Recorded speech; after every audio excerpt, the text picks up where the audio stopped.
Okay student, आज +1 class chemistry में ही अपनी यूनिट को आगे बढ़ाएंगे और उसमें आज हम स्टडी करना है ट्रेड्स कि हम प्रॉपर्टीज की स्टडी करेंगे।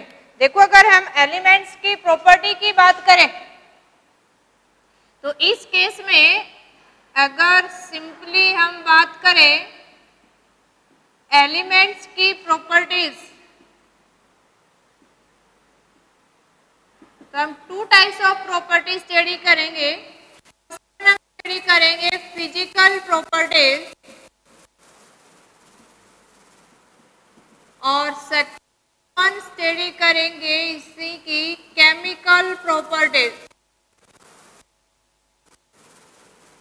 तो 2 टाइप्स ऑफ प्रॉपर्टीज देखो हम स्टडी करेंगे। फर्स्ट हम बात करेंगे फिजिकल प्रॉपर्टीज की, और फिजिकल प्रॉपर्टी में हमने ट्रेड स्टडी करना है। ट्रेड का मतलब है किस तरह से ग्रुप और पीरियड्स में इंक्रीज या डिक्रीज होंगी। यानी अगर हम ट्रेड स्टडी करें उससे पहले देखो हम कुछ फिजिकल प्रॉपर्टीज की बात करते हैं कि हमने कौन कौन सी फिजिकल प्रॉपर्टीज स्टडी करनी है। अभी देखो, फिजिकल प्रॉपर्टीज में हम कुछ इंपॉर्टेंट स्टडी करेंगे, जिसमें हम एक स्टडी करेंगे एटॉमिक साइज। फिजिकल प्रॉपर्टीज में हम देखेंगे कि एलिमेंट्स के एटम्स की साइज कितनी है और वो साइज ग्रुप और पीरियड्स में अगर हम मूव करें तो किस तरह से इंक्रीज और डिक्रीज हो रही है। तो आज फर्स्ट देखो हम बात करते हैं एटॉमिक साइज की, फर्स्ट फिजिकल प्रॉपर्टीज की। अब किसी भी एटम्स के लिए देखो, जैसे हम जनरली पता है एटम्स और एलिमेंट्स को अगर कंसीडर करें तो किसी एटम्स की क्योंकि अकेला एग्जिस्ट नहीं करता है तो एटॉमिक साइज कैलकुलेट करना डिफिकल्ट है। इसलिए एटॉमिक साइज को हम स्टडी करेंगे in term of atomic radius की फॉर्म में स्टडी करेंगे। देखो, अगर किसी एटम्स को हम ये मान के चलते हैं कि स्फेरिकल है, सेंटर में इसका क्या है, न्यूक्लियस। अब पूरे एटम्स का ये जो आपका डायामीटर है यहां से यहां तक, इसको हम क्या बोलते हैं, साइज ऑफ एन एटम। और अगर इसी साइज को हम हाफ कर दें, ये क्या होगी, radius of an atom. Radius of an atom. अब देखो, किसी केस में हम ये मान के चले कि सेंटर में अगर न्यूक्लियस है पॉजिटिवली चार्ज और इलेक्ट्रॉन डिफरेंट सबसेल और सेल के अंदर रिवॉल्व कर रहे हैं, लेकिन हम इलेक्ट्रॉन की फिक्स पाथ को तो डिसाइड नहीं कर सकते कहां तक है। इसलिए किसी एटम्स के लिए उसकी साइज कैलकुलेट करना, डिटरमाइन करना बड़ा कॉम्प्लिकेटेड है। इसलिए हम जनरली एटॉमिक रेडियस की टर्म में डिसाइड करेंगे। अब अगर हम एटॉमिक रेडियस की बात करें तो एटॉमिक रेडियस क्या है, half of the diameter of an atom. कि एटॉमिक रेडियस है जिसको आर से डिनोट कर रहे हैं, ये क्या हो जाएगी, half of diameter of an atom. किसी एटम के डायमीटर्स का हाफ क्या होगा, रेडियस। डायमीटर किसको डिफाइन कर रहा है, साइज ऑफ एन एटम्स को डिफाइन कर रहा है। अब इसी केस में देखो, अगर एटॉमिक रेडियस की बात करें तो हमने different types of molecule study किए थे, तो डिफरेंट टाइप ऑफ रेडियाई हो जाएंगे अपनी, है ना। यहाँ से जो क्वेश्चन पुटअप होता है ऑर्डर का, ट्रेड्स का, ये अपने, तो हमने ध्यान रखना है इसी अगर हम एटॉमिक रेडियाई की बात करें, जो हम एटॉमिक रेडियाई यहाँ बात करें, ये एटॉमिक रेडियाई आपकी कौन सी हो सकती है, डिफरेंट टाइप की होगी अकॉर्डिंग टू किस मॉलिक्यूल्स को हम कंसीडर कर रहे हैं। तो अगर हम कोवलेंट्स ये कहें कि कोवलेंट रेडियाई, इसी में हम स्टडी करेंगे। देखो, जिस तरह से कोवलेंट स्टडी करते हैं तो हम स्टडी करेंगे वंडर वाल रेडियाई। किस तरह के मॉलिक्यूल्स की साइज, रेडियस आप फाइंड आउट कर रहे हैं, उसी के बेसिस पे डिफरेंट नेम दिए।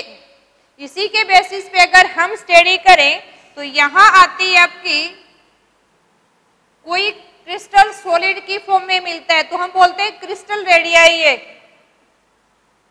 और यही इसी के लिए जनरली हमें पता है कि सारे के सारे मेटल है, क्रिस्टल की फॉर्म में मिलते हैं, तो मेटेलिक रेडियाई भी वर्ड यूज कर लेते हैं कि आप मेटल के रेडियस को स्टडी कर रहे हो डिफरेंट मेटल्स की।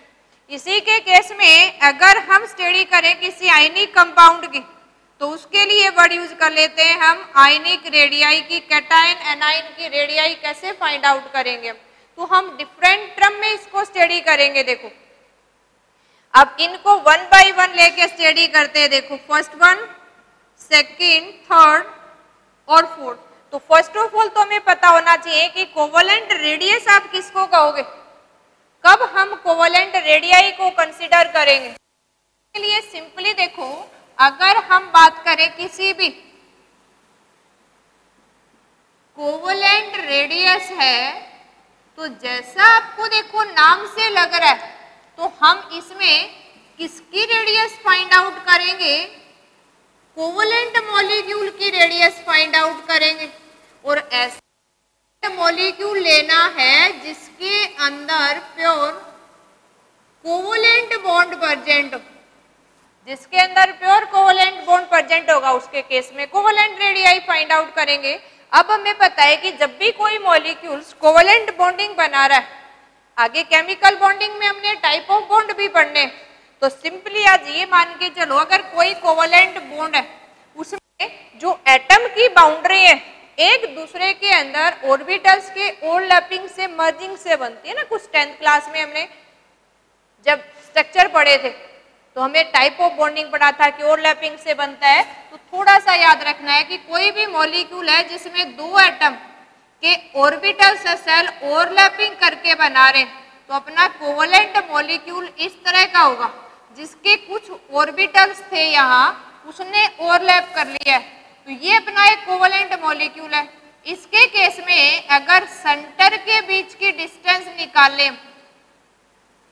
मॉलिक्यूल में जो जो एटम प्रेजेंट है, ये मान लो अपना A प्लस मिला के ए बी बना दिया, ये ए बी मॉलिक्यूल जिसमें ए और बी के बीच में प्योर कोवलेंट बॉन्ड है।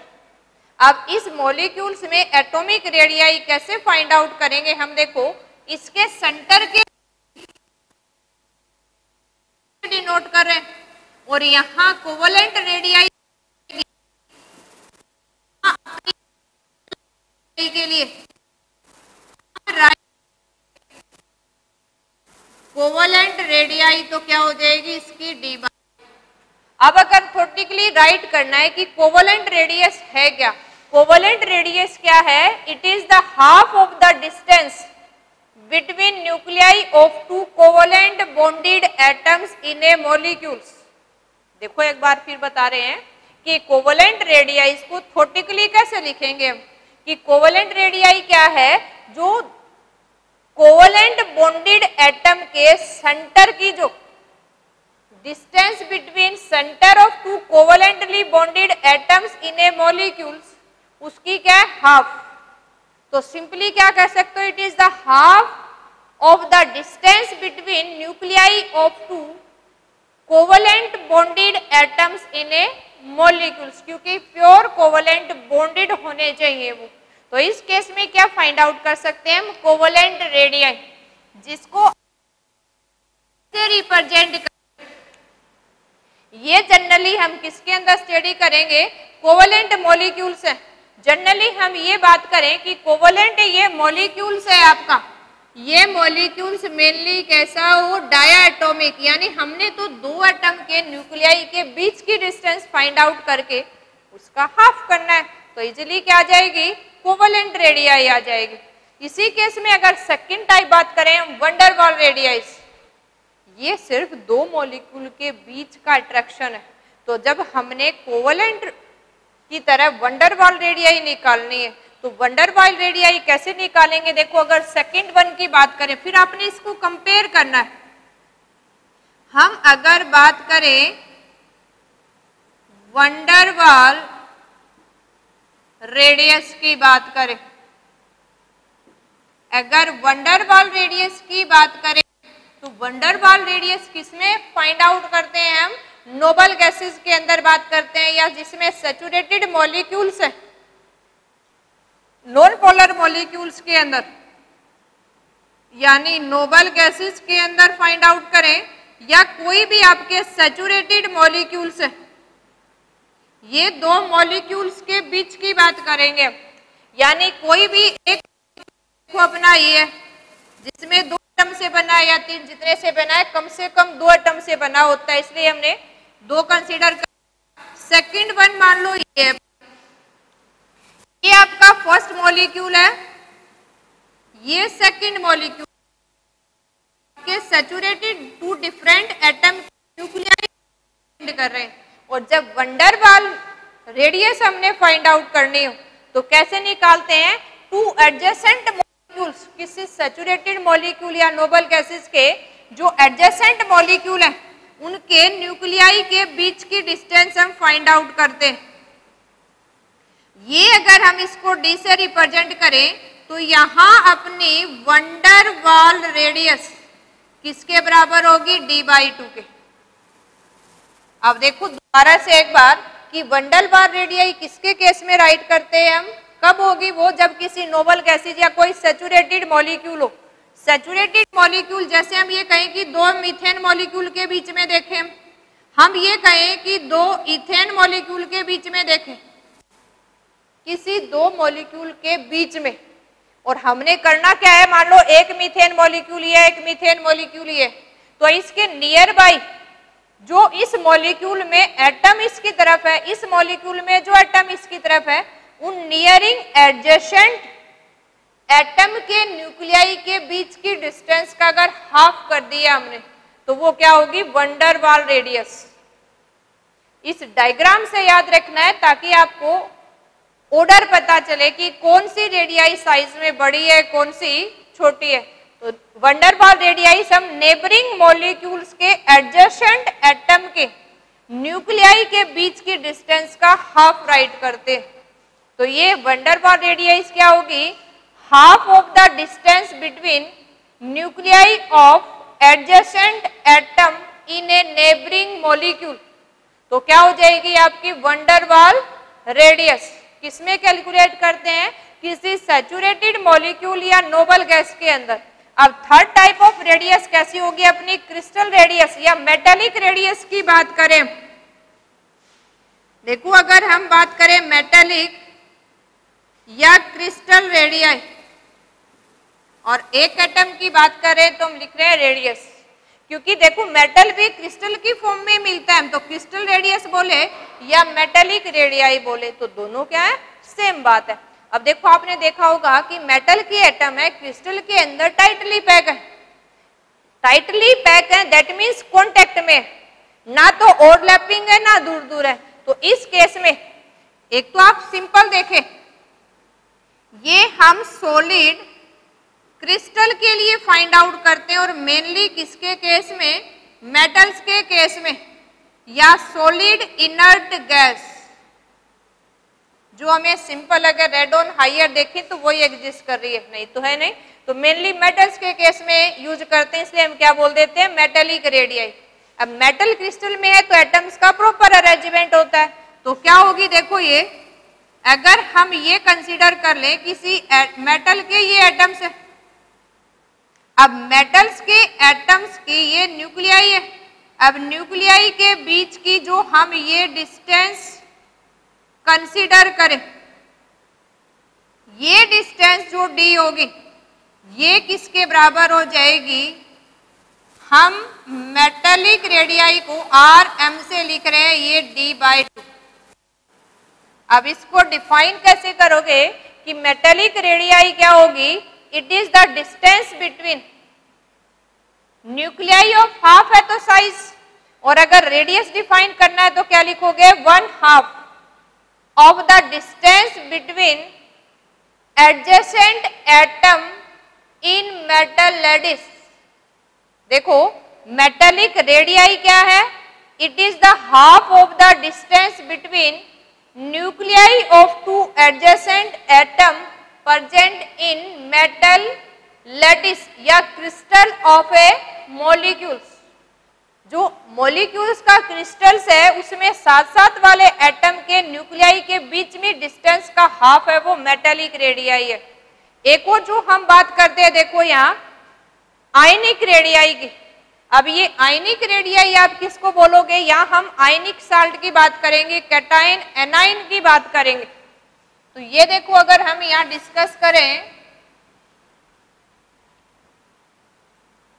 सिंपली 4 टाइप ऑफ अगर अपनी रेडियाई हो सकती है तो वो कौन सी है, आयनिक रेडियाई है अपनी।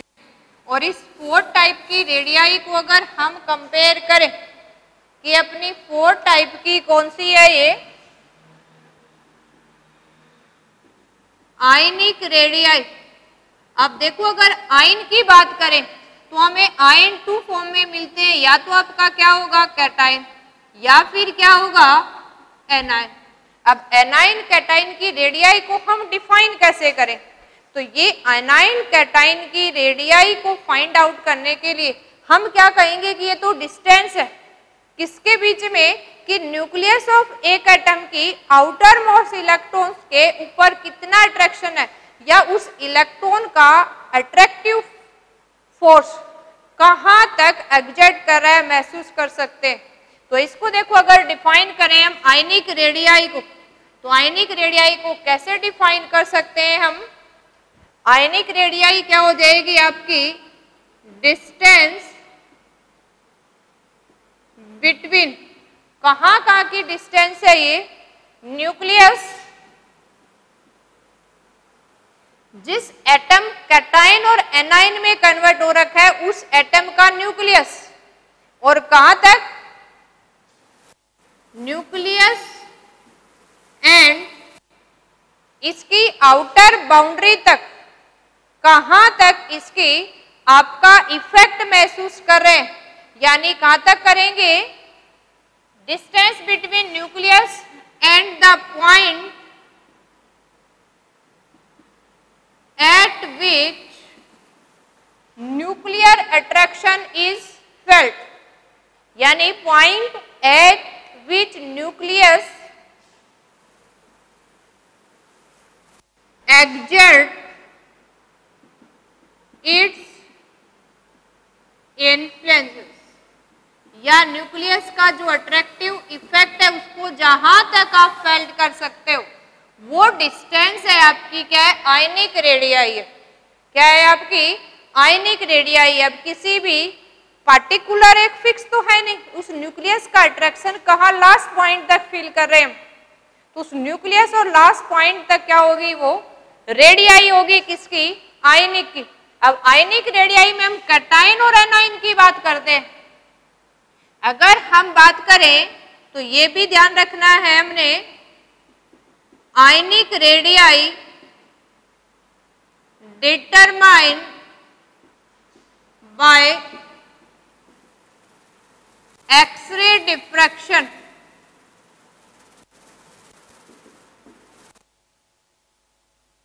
कर सकते हैं, एक्सरे डिफ्रैक्शन से ही फाइंड आउट कर सकते हैं ना, वो थोड़ा सा कॉम्प्लिकेटेड हो जाता है।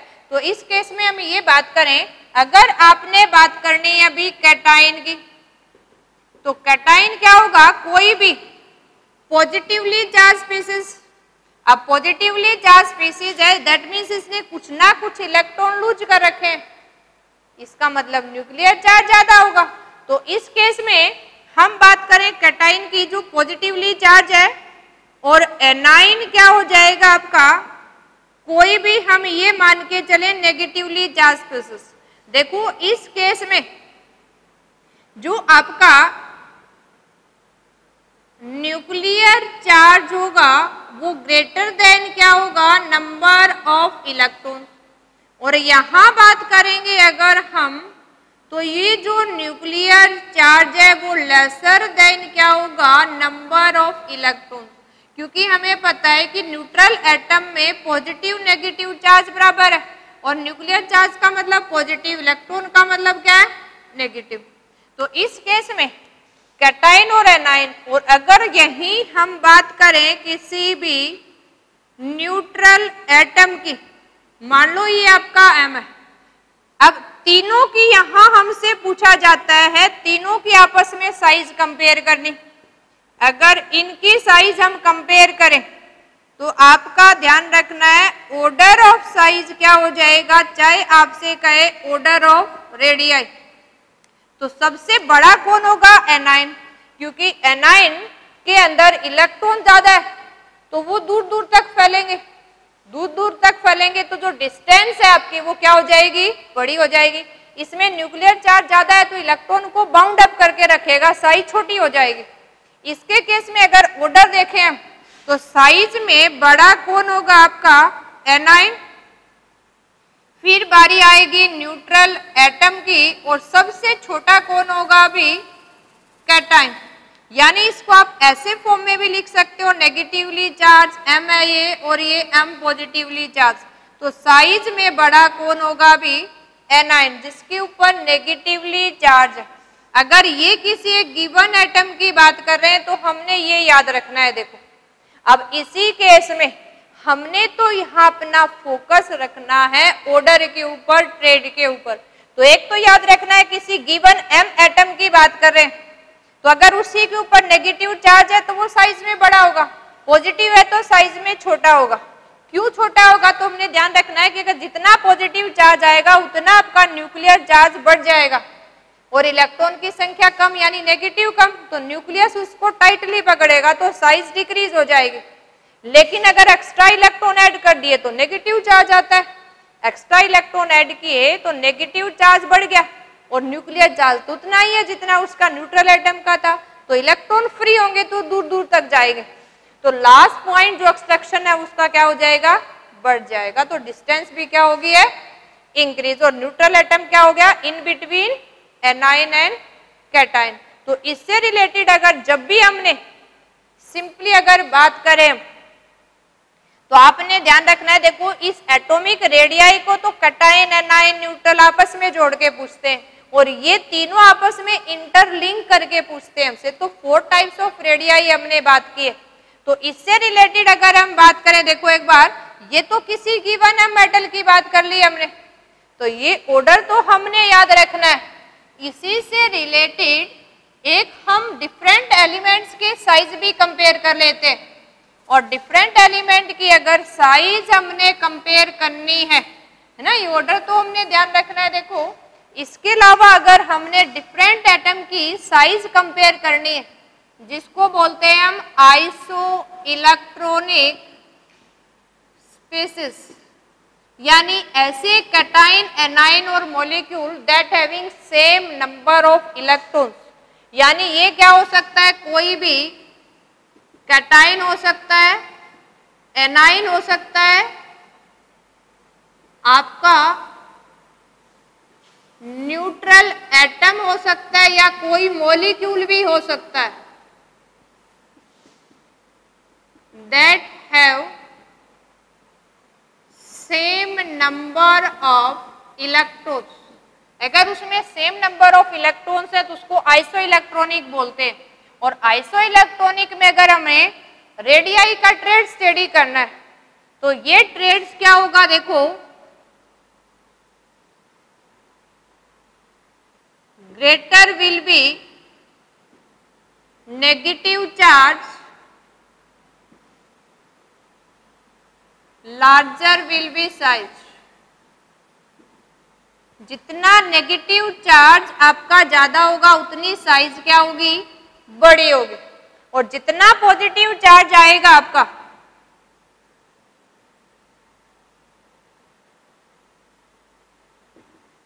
Greater will be positive charge, उतनी ज्यादा साइज क्या हो जाएगी, छोटी हो जाएगी। Smaller will be size of atoms. तो यहां देखेंगे अगर पॉजिटिव चार्ज के साथ लिंक है वो तो क्या है, जितना पॉजिटिव चार्ज आपका इंक्रीज होगा उतनी ज्यादा साइज छोटी हो जाएगी। और अगर नेगेटिव चार्ज को बढ़ाएंगे तो साइज भी क्या होगी, बढ़ेगी आपकी। तो ये आपने ध्यान रखना है। अगर हम देखो यहाँ एग्जाम्पल लेके देखें, हमारे पास अभी ये सोडियम है और मैग्नीशियम है। हमें पता है सोडियम का एटॉमिक नंबर और मैग्नीशियम का। इसने 1 इलेक्ट्रॉन लूज कर दिया तो 10 इलेक्ट्रॉन। मैग्नीशियम का एटॉमिक नंबर 12 है, 2 इलेक्ट्रॉन लूज कर दिए तो 10। अब दोनों के अंदर देखें तो जितना ज्यादा पॉजिटिव चार्ज आएगा उतनी साइज छोटी हो जाएगी। अभी तो इनका ऑर्डर क्या हो जाएगा कि स्मॉलर पॉजिटिव चार्ज वाला साइज में बड़ा होगा और लार्जर वाला छोटा होगा। अगर इसी केस में आपको एग्जांपल ये दे दे कि आपके पास ये नाइट्राइड है, ऑक्साइड है, फ्लोराइड। देखो हमें पता है कि नाइट्रोजन का एटॉमिक नंबर 7 है, ऑक्सीजन का 8 है, फ्लोरीन का 9। इसने 1 इलेक्ट्रॉन गेन किया तो 9 और 1 10, क्योंकि जितने इलेक्ट्रॉन कोई भी एटम गेन कर रहा है उतना ही माइनस में चार्ज आ जाता है। तो जितना माइनस का चार्ज है उतना एटॉमिक नंबर में ऐड करके टोटल इलेक्ट्रॉन निकाल लेते हैं। तो यहाँ एटॉमिक नंबर 9 है, 1 नेगेटिव चार्ज है तो 10 इलेक्ट्रॉन हो गए। एटॉमिक नंबर 8 है, 2 10। एटॉमिक नंबर यहाँ 7 है, 3 ऐड कर दिया 10। अब तीनों के तीनों आइसो इलेक्ट्रॉनिक है, नेगेटिवली चार्ज है। तो जिसपे नेगेटिव चार्ज जितना बड़ा होगा साइज उतनी ही बड़ी होगी। इसके ऊपर -3, -2, -1, तो सबसे बड़ा माइनस में चार्ज कौन सा है? -3। तो ये साइज सबसे बड़ी किसकी हो जाएगी? नाइट्राइड की, फिर ऑक्साइड की और फिर किसका बारी आएगी? फ्लोराइड की। अब ऐसा एग्जाम्पल ले लें जिसमें तीनों को मिक्सअप कर रखा है, तो देखो क्या करेंगे, हमें ये वाला ऑर्डर फिर ध्यान रखना है, सारे के सारे आइसो इलेक्ट्रॉनिक है तो एनाइन की साइज बड़ी होगी। एनाइन पे जितना बड़ा चार्ज होगा वो साइज में उतना ही बड़ा होगा आपका। जैसे हम ये यहाँ राइट करें N-3, O-2, F-1, यहाँ राइट कर लें नियोन, यहाँ हम राइट करें देखो Na+, Mg, Al+3, या हम ये कहें Si+4। देखो यहां हमें पता है कि एनाइन की साइज बड़ी होती है न्यूट्रल एटम से, कैटाइन की साइज छोटी होती है। ये सारे के सारे कैटाइन अपने पास, ये सारे के सारे एनाइन, ये न्यूट्रल है तो न्यूट्रल की इन बिटवीन है। जितना ज्यादा नेगेटिव चार्ज उतनी साइज बड़ी। तो यहाँ सबसे बड़ा साइज, इसमें सबसे बड़ा नेगेटिव में चार्ज है, फिर आपका ऑक्साइड, फिर फ्लोराइड। अब न्यूट्रल एटम पॉजिटिव चार्ज से क्या होगा? साइज में बड़ा, क्योंकि इसमें न्यूक्लियर चार्ज और नंबर ऑफ इलेक्ट्रॉन इक्वल होते हैं। जैसे ही पॉजिटिव चार्ज आएगा इलेक्ट्रॉन की संख्या कम होनी स्टार्ट होगी तो उसकी साइज डिक्रीज होती जाएगी, क्योंकि न्यूक्लियर चार्ज बढ़ रहा है और आउटर जो मोस्ट इलेक्ट्रॉन है उसको बाउंड अप करता हुआ जा रहा है। तो ये अपने पास ऑर्डर हो जाएगा किसी भी एनाइन, कैटाइन और न्यूट्रल स्पीसीज है। ये ध्यान रखना है, ये हम किसकी बात कर रहे हैं? आइसो इलेक्ट्रॉनिक स्पीसीज की।